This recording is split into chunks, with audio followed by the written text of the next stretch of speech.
Salam sejahtera bagi kita semua. Saya Asima Kristiani Lubis, mahasiswi PPG Prajabatan tahun 2022. Saat ini saya akan menjelaskan tentang panduan observasi profiling peserta didik. Kegiatan profiling peserta didik ini bertujuan untuk memahami karakteristik peserta didik sehingga dapat membantu pendidik dalam mengelola kelas serta memberikan pengajaran yang efektif yang baik sesuai dengan kondisi dan kebutuhan peserta didik. Sehingga memetakan setiap kondisi peserta didik sangat penting dilakukan oleh guru sebelum pembelajaran dilakukan. Guru harus mengenal setiap karakter dari peserta didiknya.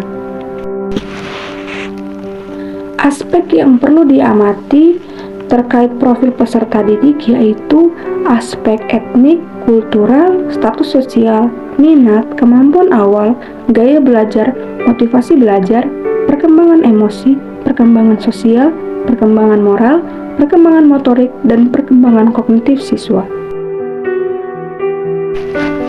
Sebagai panduan observasi bagi guru untuk mengobservasi aspek etnik dan kultural, guru dapat menanyakan tanya jawab langsung kepada peserta didik, wawancara langsung, atau dapat melalui pemberian angket kepada peserta didik dengan pertanyaan seperti suku bangsa apa yang dimiliki oleh peserta didik, atau adat istiadat kebiasaan apa yang biasanya dilakukan di daerah tempat tinggalnya.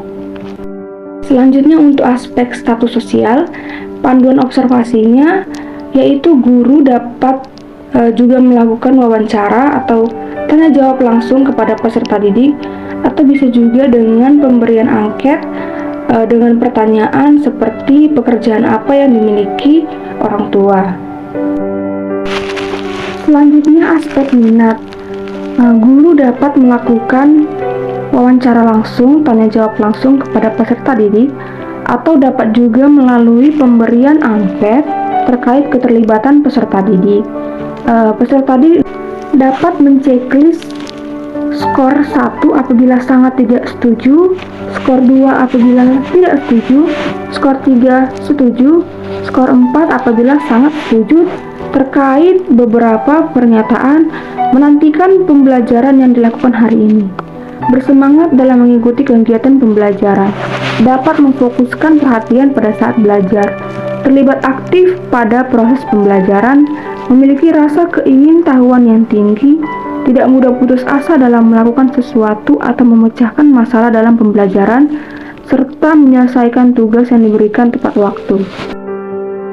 Pada aspek kemampuan awal, guru juga dapat melakukan tanya jawab langsung kepada peserta didik dengan memberikan pertanyaan-pertanyaan yang berkaitan dengan pembelajaran yang telah mereka pelajari sebelumnya, atau juga dapat dilakukan pemberian tes diagnostik beberapa butir soal untuk melihat kemampuan awal siswa.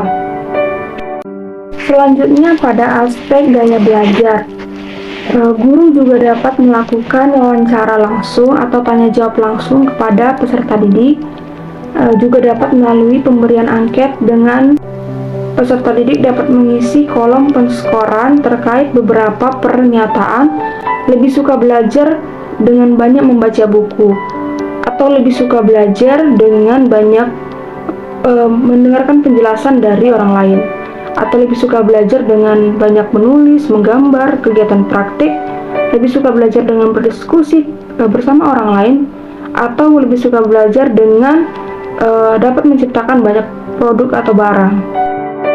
Selanjutnya pada aspek motivasi belajar siswa, guru dapat melakukan wawancara tanya jawab langsung kepada peserta didik, atau juga dapat melakukan pemberian angket dengan pedoman penskoran 1, 2, 3, 4, di mana 4 sangat setuju terkait pernyataan tujuan datang ke sekolah adalah untuk belajar.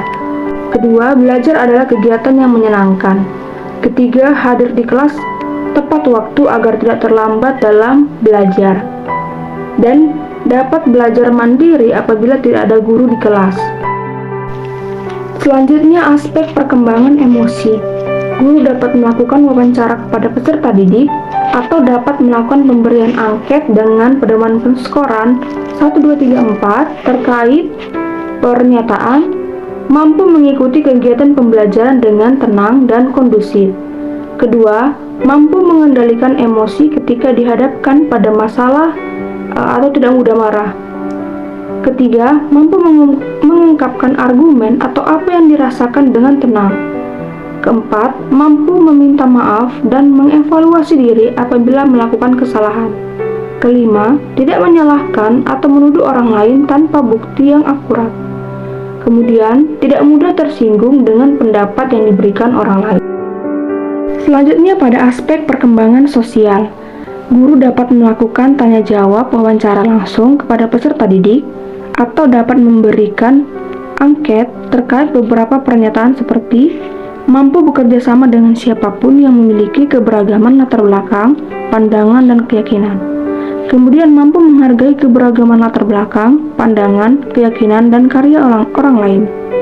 Kemudian mau membantu teman yang memerlukan bantuan atau tutor sebaya. Kemudian mampu merespon atau menanggapi pendapat orang lain dengan wajar. Kemudian memiliki tata krama dan sopan santun sesuai dengan nilai-nilai sosial budaya. Selanjutnya pada aspek perkembangan moral, tindakan yang dilakukan guru juga sama dapat melakukan wawancara atau tanya jawab langsung kepada peserta didik, atau bisa juga melalui pemberian angket dengan beberapa pernyataan seperti mampu mengucapkan salam dan membalas salam orang lain, memiliki sikap sopan, santun, disiplin, dan jujur. Kemudian mampu menaati tata tertib yang ada di sekolah. Kemudian mampu bertindak secara rasional sesuai dengan norma-norma yang berlaku.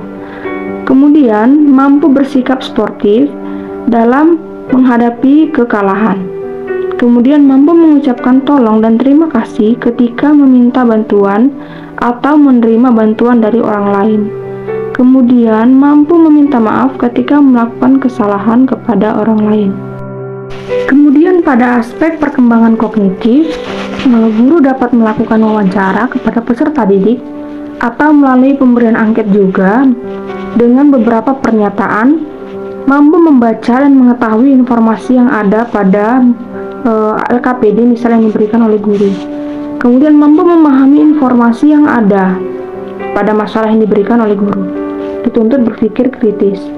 Kemudian mampu mengkomunikasikan gagasan atau ide. Kemudian mampu menerapkan konsep, prinsip, prosedur yang berkaitan dalam proses penyelesaian masalah yang terdapat pada LKPD. Kemudian mampu mengembangkan ide dan kreativitas.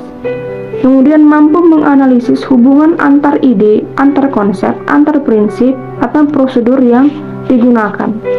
Kemudian mampu mensintesis atau menghubungkan beberapa persamaan.